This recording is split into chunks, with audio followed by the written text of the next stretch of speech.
Welcome to Dirt Secrets, where we dig deep into the stories, strategy, and surprises of building and buying in Central Florida's hottest neighborhoods. We're Kim and Amanda from Builders Concierge Group, your insiders in the builder world. From helping builders create custom urban infill projects, even when that means knocking down an old home, to guiding buyers and relocation clients through every step. We know the dirt, the deals, and the details that turn big dreams into beautiful addresses. So grab your hard hat And your coffee. Let's dig in.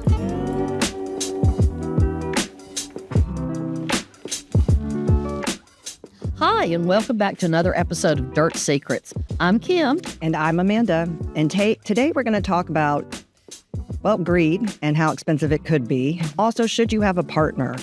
I get this question all the time. Kim, we get this question all the time. Mm-hmm. Should you have a partner? The answer is, depends. We want to kind of dive into that today. We also want to dive into, are you working a job or are you building a business? So these are two very important things, and also goes with the topic of should you have a partner. Mm-hmm. So I want to kind of open it up a little bit and ask you some questions. You've got your MBA, you know a lot of business, you've been helping structure a lot of what we're doing, and why we're a successful partnership, and get asked this question all the time. Let's start there.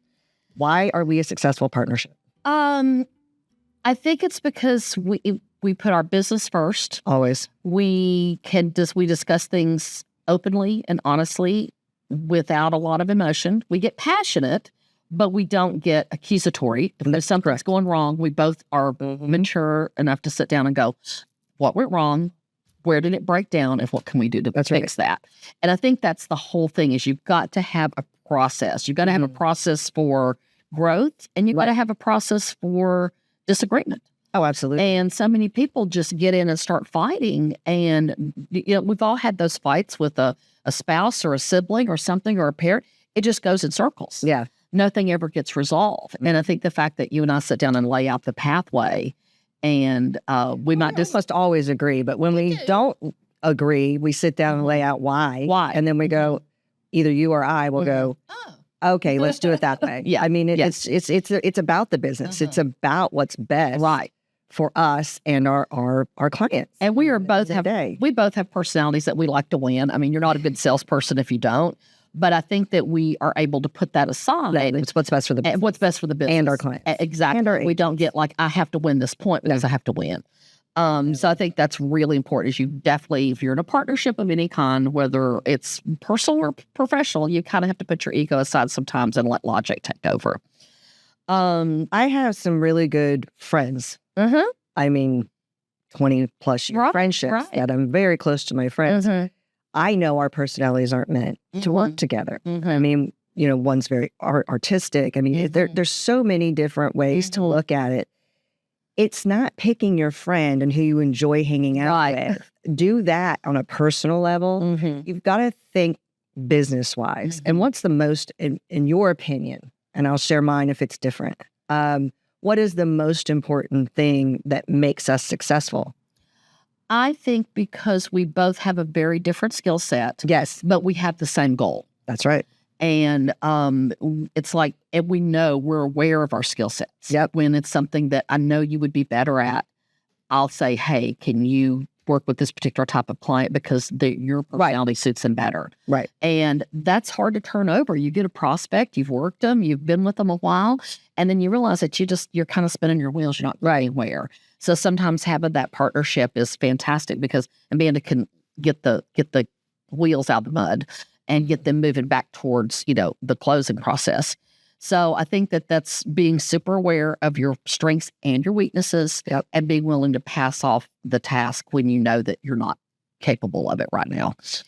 And also being aware of just where you are, where your head is that day. We're all willing to take on stuff. That's the whole thing about a partnership, is it's wonderful to be able to say, I'm really overwhelmed today. Can you handle this? But you have to be aware of where you are too. Right. And it's like, if you've already obligated yourself to 3 or 4 things, for heaven's sakes, this is in all aspects of life. Don't take on anything else. No. And as women, we are very programmed to just put more in our bucket, and that we can handle it, we can do it, we'll get it done. And then, we're doing laundry at 11 o'clock at night because we didn't get to anything else that day. Those are things that you have to stop and you have to say, you know what, my plate's really full today. I could do that tomorrow. Would that be okay? And being honest enough with somebody else, because we are all nobody wants to disappoint anyone. Right. And I think that's really, really key, is being honest enough to say, I can't today. Well, you also have to understand that you're not together 24/7. Right. You have to divide and conquer. Mm-hmm. We're even building a team right now. Learning to delegate is even becoming it's a new task for me. I mean, we have some great agents on our team. Like, what can I do for you? How can I help you? And I'm like, oh, that's right. How'd you do this? It's like learning. Like, they're helping teach us to hand things off. To hand things off, yeah. Because we need to build them up to be, and that's the purpose of a team. You know, we give each other a little bit of time off, not much. One of the things we can't do is travel. One of us is always here, so we're working towards fixing that with this new team as well. Yeah. But the big thing is having that common goal and having tough conversations right up front. That's the big one. Let's partner up. Are you working a job and you just want to enjoy your relationship and have fun doing real estate together? You know, I know we see big checks, but at the end of the day, we don't. It goes back into overhead if you're doing it right. If you're doing it right and you're building a business, it is absolutely, you're not seeing big checks. And then when you start splitting it up, it looks very, very different. And what do we mean by, are you building a job? Or are you doing a job, or are you building a business? If you're running from deal to deal and, you know, prospect to prospect, open house to open house, then you're just doing a job. You're simply performing a task or a series of tasks that roughly anyone could do with the right kind of software and assistant. So you're not thinking about anything past that next closing. You really have to thoroughly look at your business. You have to do a deep dive. And sometimes it's painful. Sometimes you're going, oh, God, that's not good. But you have to do a deep dive, and you have to have a 90-day, a 6-month, a 9-month, and a 12-month plan. And you have to sit down at the end of every quarter and analyze what went well and what didn't go well. That's right. And I think that so many people, they mean to do that. They're like, oh, I'm going to set a budget in November for next year. Oh, I'm going to analyze my last quarter's closings and, you know, figure out where those closings came from and, you know, put more money into that marketing funnel. If you don't analyze, you have no idea. If you don't know your number. No. So somebody says, wait, I have to look that up. I'll have to look. How many? I'm not sure. It's been a good month. Last month. You need to know where your business is. There's got to be a pipeline. Yeah. I had a recent life event, major life event. I had to step completely away from the business. I didn't miss a beat, didn't miss a check. My business kept running. Y'all picked it up for me and helped me in a way that I didn't realize that I was not needed. And that's what building a business is. Humbling sometimes. It can be quite humbling. But it was so necessary. Yeah. And my lack of presence didn't hurt us. Exactly, because you've built building a business. If you're not there for a week and you get nothing done, that's a job. That's a job. Right. That's a job. Exactly. It is something that I don't think we talk enough about in this industry. You know, we had Chris Atwell on the show last week. We kind of, touch base on all these things. It's way that we want everybody to be successful. We're not call us anytime you want to talk. If you just want to pick our brains, obviously we're new construction and we don't know everything. We just pretend to. But we'll be happy to share. But yeah, and we love to talk. Hey. But we don't hide from everybody growing. We want everybody to be successful. We want every single agent on our team to be more successful than us. It is not a lack of sharing information. We'll never be that person. It is the fact that too many people in this industry lack the ability or have that greed in their heart to not share. I want to keep it all. We know so many of those agents, and they're top producing successful agents. And then there's others that I talk to that it's a weird dynamic sometimes. When you come from a place of greed, you're the problem. I mean, your business will never be successful. You'll always have a job. Well, you'll probably always be a solo operator. And you'll always be, well, there's the difference between a solo operator and if you should have a partner. That's a very good point. Yeah. We know plenty of people that aren't capable of being better in solo. partnerships. That is absolutely fine.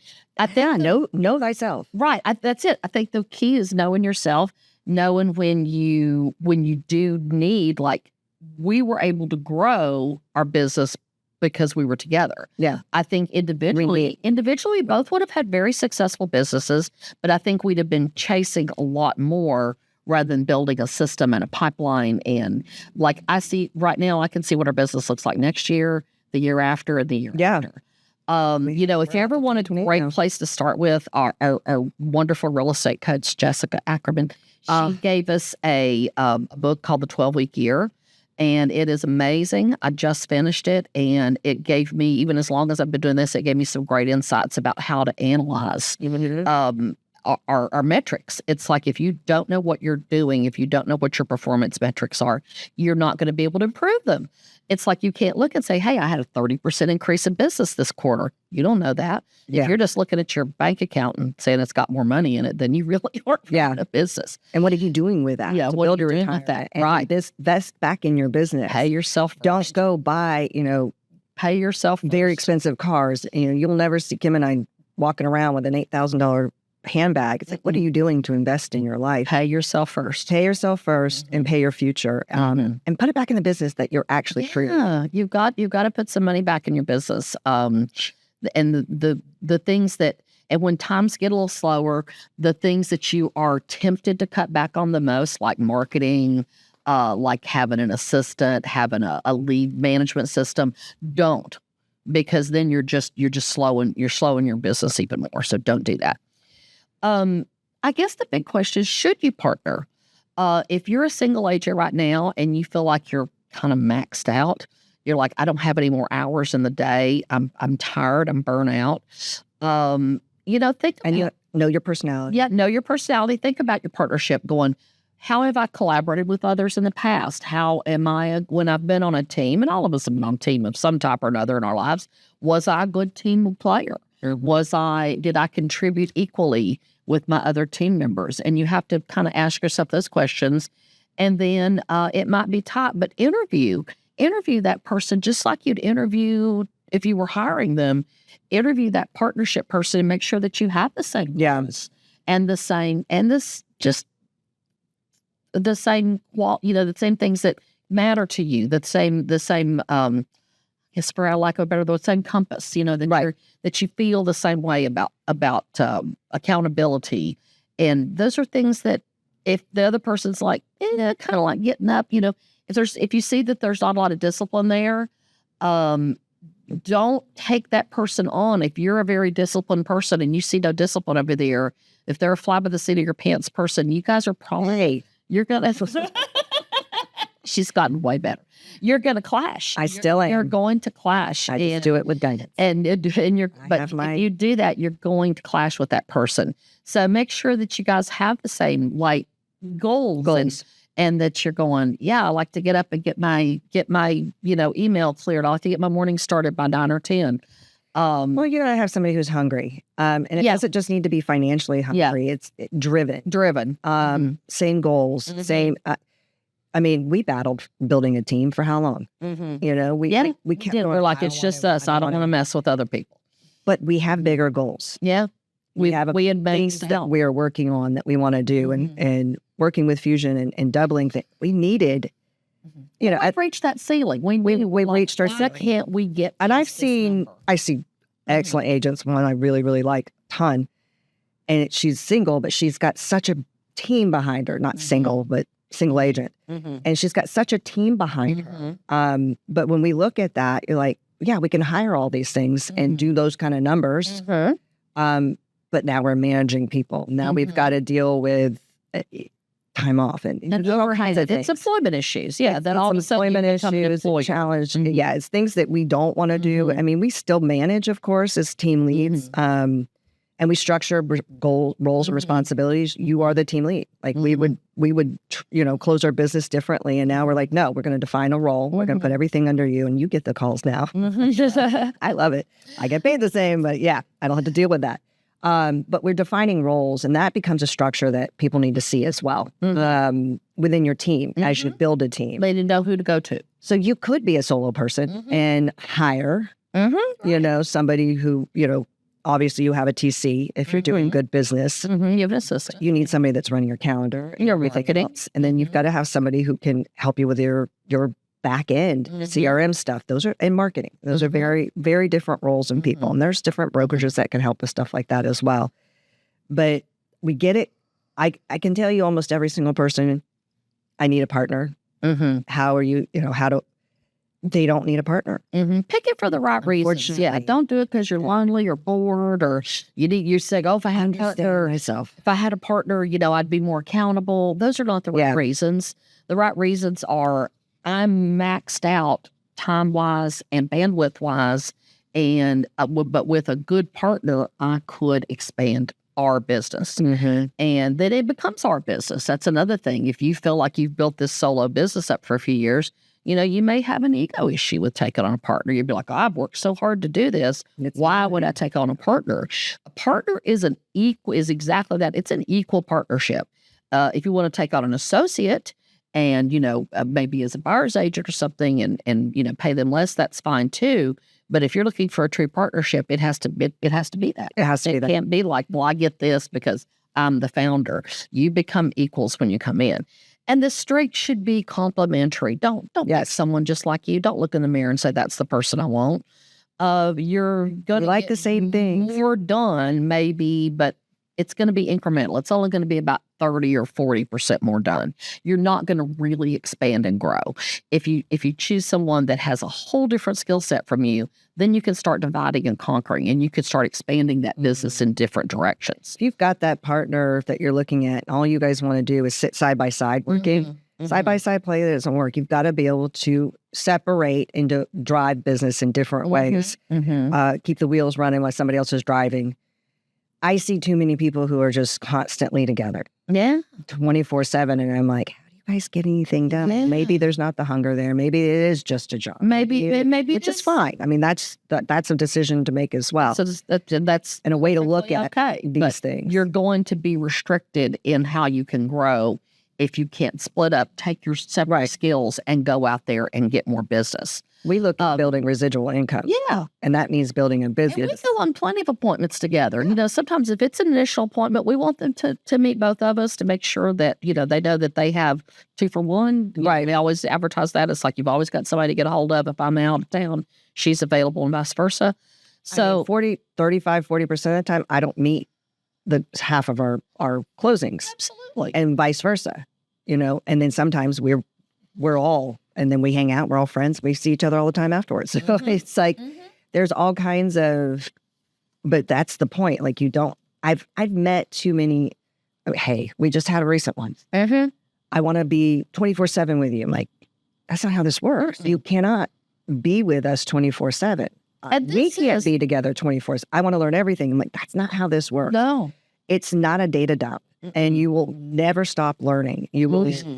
That is probably the best thing about our jobs. We'll never stop learning. We see somebody new, and nothing is stagnant. Nothing is constantly the same, and we keep getting to evolve. And boy, is AI making us evolve a lot. As a side note, well, that'll be another episode, another time.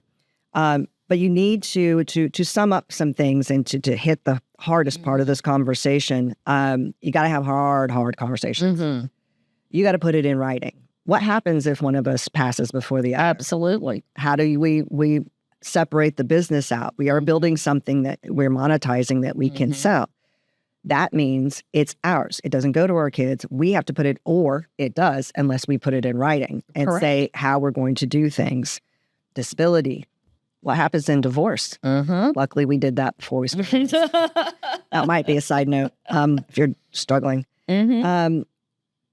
Kim, you're closer to retirement. Yeah. We've been having these 11 years old. Yeah, we've been having these conversations of what it looks like and how to separate that out. And those conversations come with a CPA. They do. They come with a financial advisor on certain things. But that CPA becomes extremely critical here. And of course, an attorney putting all this stuff in writing. If you're not prepared to do all those things, it's like a prenup. You got to have one. You got to have one. Don't ever look at it as love. And just like marriage, I always look at marriage as a business. If you're not willing to change and move together and understand the differences as you grow, And you're we not need to sell the business. successful. We need to sell the business. Bye-bye. And split the proceeds. Love you, mean it. You're amazing, but let's move on to be happy. So I think in a nutshell, and if you have questions about this, again, we're here to have these conversations because we talk about this quite a bit with people. Think about it as a job or a business, what you're doing. Do you guys complement each other? If you're the same, then go on some appointments together. Be each other's backup. I understand you're not going to travel together. We have a duo that travels together all the time. They're new to the business. When one's gone, the other's gone. It's like, and they're always on the same open house. It's like, okay, enjoy each other's company, enjoy your time. That's probably not the most successful way to start a business or a partnership. But time will tell. Time will tell how those things go. We all have initial success. And some people have different goals. Listen, Absolutely. if your goal is to partner up with your best buddy and go sell some real estate, have at it. That is fabulous. That is fabulous. But if your goal is to build a long-lasting business that can be monetized and sold, you have to have a plan. That's right. And if you want to never think about where your next paycheck's coming from, you have to have a plan. got to have a plan. All the best coaches talk about it. So I guess that's it for now. Is there anything else you want to add? No. I think it's really important, like Amanda said, to vet that person and talk to that person just like you were interviewing an employee. Yep.